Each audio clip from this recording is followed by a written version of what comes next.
Good morning friends and welcome to my channel the NCERT queen. आज हम पढ़ेंगे 29 नवंबर 2023 का करंट अफेयर्स। तो पहला करंट अफेयर हो गया कि world's first 100% SAF flight powered by Rolls Royce flight 100 takes up from London for new year. तो दुनिया का पहला 100% एसएएफ फ्लाइट जो कि रोल्स रॉसी के द्वारा बनाया गया है अंडर उसका नाम है फ्लाइट 100 जो कि लंदन से न्यूयॉर्क तक उड़ान ले चुका है। तो 100% एसएएफ का मतलब है सस्टेनेबल एविएशन फ्यूल जो कि 100% इसमें यूज़ किया गया है instead of fossil fuel used in jet और फ्लाइट्स में जो फॉसिल फ्यूल यूज़ होता था उसको रिप्लेस करके 100% सस्टेनेबल एविएशन फ्यूल यूज़ किया गया है इसमें। तो नंबर 2 में आता है जो ब्रह्मोस है armed warship INS Imphal. BrahMos का आर्म्ड वारशिप जो है आईएनएस इम्फाल वो फर्स्ट एक ऐसा वारशिप है जिसका नाम कि एक नॉर्थ ईस्ट सिटी के नाम से बनाया गया है जिसका नाम है कि आईएनएस इम्फाल। तो हम सभी को पता है कि इम्फाल क्या है। It is the capital of the north east city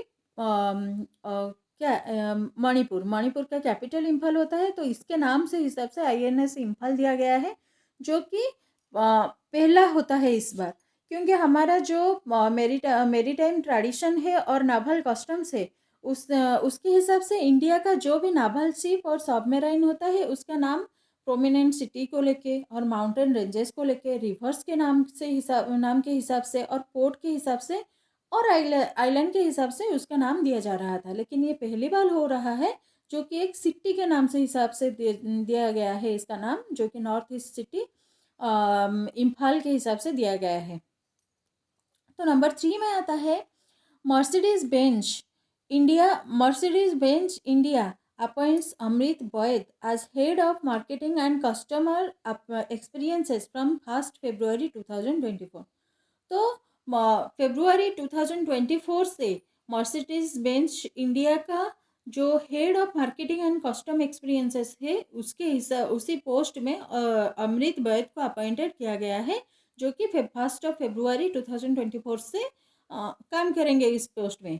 तो पहले कौन थे? प्रदीप श्रीनिवास थे head of marketing and customer experience थे, वो प्रदीप श्रीनिवास थे। लेकिन अभी उनको अपॉइंटेड किया गया है as manager digital marketing solution and data analytics as at Mercedes Benz digital unit and he moved to Benz AG headquarter। Next आता है कि N मणिकंठन an Indian professor recognized among the top 2% of global scientists in the world list released by Stanford university for 2023। तो Stanford university के जो 2023 का world list आया है जो कि लिस्ट है किसका 2% ग्लोबल साइंटिस्ट का लिस्ट आया है उनमें से एन मणिकंदन एक के नाम रिकॉग्नाइज किया गया है। तो एन मणिकंदन कौन है? एक इंडियन प्रोफेसर है जो कि डिपार्टमेंट ऑफ मैकेनिकल इंजीनियरिंग में इंजीनियरिंग के प्रोफेसर है। कहाँ पे वो है प्रोफेसर? मोहन बाबू यूनिवर्सिटी जो कि तिरुपति आंध्र प्रदेश में है। उसी यूनिवर्सिटी का एक प्रोफेसर एन मणिकंदन जो कि स्टैनफोर्ड यूनिवर्सिटी का वर्ल्ड लिस्ट में ग्लोबल साइंटिस्ट वर्ल्ड लिस्ट में उनके नाम आया है। तो अभी नंबर 5 में आता है India can make visa free entry to some other countries after Malaysia Thailand and Sri Lanka join list. तो हम इसे पहले भी पढ़ चुके थे कि इंडिया में इंडियंस को वीज़ा फ्री एंट्री के परमिशन मिल चुका है जो कि मलेशिया थाईलैंड एंड श्रीलंका में वीज़ा फ्री एंट्री कर सकते हैं। तो अभी क्या होता है इंडिया को और कुछ कंट्री के लिए भी वीज़ा फ्री एंट्री ऑलरेडी है, उसे हम देखेंगे कि Angola, Barbados, Bhutan, Dominica, EI Salvador, Fiji, Gabon, Gambia, Grenada, Haiti, Jamaica, Tajikistan, Kiribati, Macao, Mauritius, Micronesia, Nepal, Palestinian territories, Saint Kitts and Nevis, Senegal, Saint Vincent and the Grenadines, Trinidad Tobago, Vanuatu, Sri Lanka, Thailand and Malaysia. तो ये total हो गया 26 countries और 26 countries जहाँ पे कि India visa free entry कर सकता है। तो पहले ये जो थे 23 कंट्रीज थे जिनमें कि इंडिया पहले से वीज़ा फ्री एंट्री कर रहा था, लेकिन अभी हो गया है श्रीलंका, थाईलैंड एंड मलेशिया उसमें ऐड हो गया है, जो कि 3 नंबर्स ऐड हुए हैं। तो टोटल 26 कंट्रीज है जिनमें कि इंडिया वीज़ा फ्री एंट्री कर सकता है। उसके साथ ही India India remains among the top countries to contribute tourist arrival to Malaysia. Malaysia में जो टूरिस्ट अराइवल होता है और टूरिस्ट जो कंट्रीब्यूट होता है, उनमें से इंडिया का नाम भी उसी लिस्ट में, टॉप कंट्रीज के लिस्ट में भी है। उसके साथ ही इंडिया का मोबिलिटी स्कोर है 75, जो कि visa free travels to 26 countries कर सकता है and visa on arrival access to 49 nations कर सकता है। उसी के साथ नंबर 6 में आता है actor director Rishabh Shetty was honored with the special jury award for Kantara movie, acknowledging his ability to convey an important story rooted in cultural conflict between human and nature. तो अभी Indian international film festival India और IFFI award का 54th addition हुआ था, जो कि गोवा में हुआ था। ये सभी हम सभी को ये पता है ऑलरेडी। तो उसी अवार्ड में और उसी अवार्ड फंक्शन में ऋषभ शेट्टी, जो कि एक एक्टर एंड डायरेक्टर है, उन्हें ऑनर किया गया है आज स्पेशल जूरी अवार्ड, क्योंकि वो कांतारा मूवी के डायरेक्टर एंड एक्टर है, जो कि एक बेस्ट मूवी है which shows the cultural conflict between human and nature and human के बीच जो कल्चरल कॉन्फ्लिक्ट है उससे परफेक्टली शो किया गया है इस पिक्चर में।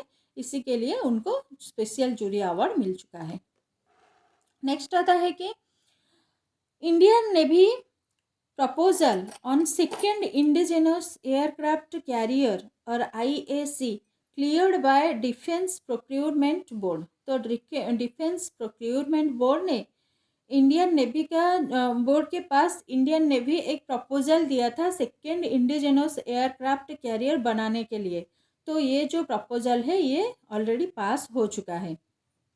तो इंडिजिनस एयरक्राफ्ट जो है सेकेंड होने वाला है, लेकिन फास्ट क्या है, फास्ट भी हो चुका है, जिसका नाम है इंडियाज फास्ट इंडिजिनस एयरक्राफ्ट और IAC है INS विक्रांत, जिसे IAC-1 भी बोलते हैं, जो ऑलरेडी सितंबर में कमीशन हो चुका है, जिसका कॉस्ट है 23,000 करोड़। एंड अभी जो IAC-2 होने वाला है, इसका डिस्प्लेसमेंट है 45,000 टन्स एंड एस्टिमेशन है उसके लिए 40,000 करोड़। एंड इसे बनाएगा कौन, स्टेट रन कोचिन शिपयार्ड इसे बिल्डअप करेगा। तो नंबर 8 में आता है BCCI takes Byju's to NCLT over jersey sponsorship dispute. तो जर्सी स्पॉन्सरशिप डिस्प्यूट जो चल रहा है, इसीलिए BCCI ने, जो क्रिकेट बोर्ड है, उन्होंने क्या सिलेक्ट किया है, बाइजूस को बदले NCLT को अभी जर्सी स्पॉन्सरशिप करने के लिए अभी परमिशन दिया गया है। तो NCLT क्या है, नेशनल कंपनी लॉ ट्रिब्यूनल। तो पहले क्या हो रहा था, जर्सी स्पॉन्सरशिप कौन कर रहा था, ओप्पो कर रहा था। ओप्पो के बाद अभी बाइजूस कर रहा है, जो कि 2009 टू मार्च 2022 तक उसका टेन्योर था, लेकिन उसे एक्सटेंड किया गया था। अभी इसके साथ कॉन्फ्लिक्ट के वजह से उसे रिमूव करके अभी NCLT को दिया गया है जर्सी स्पॉन्सरशिप करने के लिए। नेक्स्ट आता है कि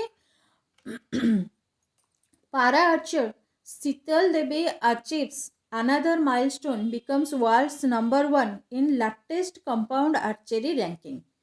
तो जो शीतल देवी है इंडिया का, उनको वर्ल्ड नंबर 1 आर्चरी रैंकिंग में रखा गया है, जिस रैंकिंग का नाम है कि world ranking of compound women open individuals in archery. इसमें उन्हें रैंक 1 में रखा गया है। एंड इसे अनाउंस कौन किए हैं, वर्ल्ड ऑफ आर्चरी इसे अनाउंस किए हैं। उसके साथ ही उन्हें और एक जो रैंकिंग रखा गया है, best youth athlete of the year ranking में भी शीतल देवी को रखा गया है। And also she is the first Indian para athlete to receive this prestigious award. India का पहला पारा एथलीट अवार्ड है, पहला पारा एथलीट अचीविंग अवार्ड रिसीव करने वाली यही शीतल देवी है, जो कि इंडिया का पहली है। नेक्स्ट आता है 2 years old US girl becomes youngest female member in Mensa the high IQ society। तो मेंसा जो कि एक हाई IQ सोसाइटी है, इसमें जो सबसे छोटी फीमेल मेंबर रह चुकी है वो एक 2 साल की गर्ल है USA का, जिसका नाम है इशला एमसिनाब, जो कि क्रेस्टवुड कट्टू के यूनाइटेड स्टेट्स ऑफ अमेरिका का एक लड़की है, जिसका एज है 2 साल, जो कि यंगेस्ट फीमेल मेंबर के हिसाब से Mensa the high IQ society के मेंबर रह चुके हैं। तो उसे क्यों ये मेंबरशिप दिया गया, क्योंकि वो गिनीज वर्ल्ड रिकॉर्ड कर चुका है by scoring 99th percentage for her age group on the Stanford Binet intelligence scales. तो स्टैनफोर्ड बिनेट इंटेलिजेंस स्केल में उसी का जो एज ग्रुप है उनमें से उसने 99 परसेंटेज रखी है, इसीलिए उसे the youngest female member in Mensa the high IQ society में उसका नाम रखा गया है। तो मेंसा क्या है? Mensa international is the largest and oldest high IQ society in the world with over 140,000 members in more than 100 countries. तो ये मेंसा क्या है? एक largest and oldest high IQ society world का है, जिसमें कि 140,000 मेंबर्स रह चुके हैं फ्रॉम 100 कंट्रीज। तो इसी के साथ आज का सेशन ख़त्म हो रहा है। आप यहाँ से अपना नोट भी बना सकते हैं। मेरी चैनल को सब्सक्राइब कीजिए एंड इस वीडियो को लाइक एंड शेयर ज़रूर कीजिए। Thank you for watching.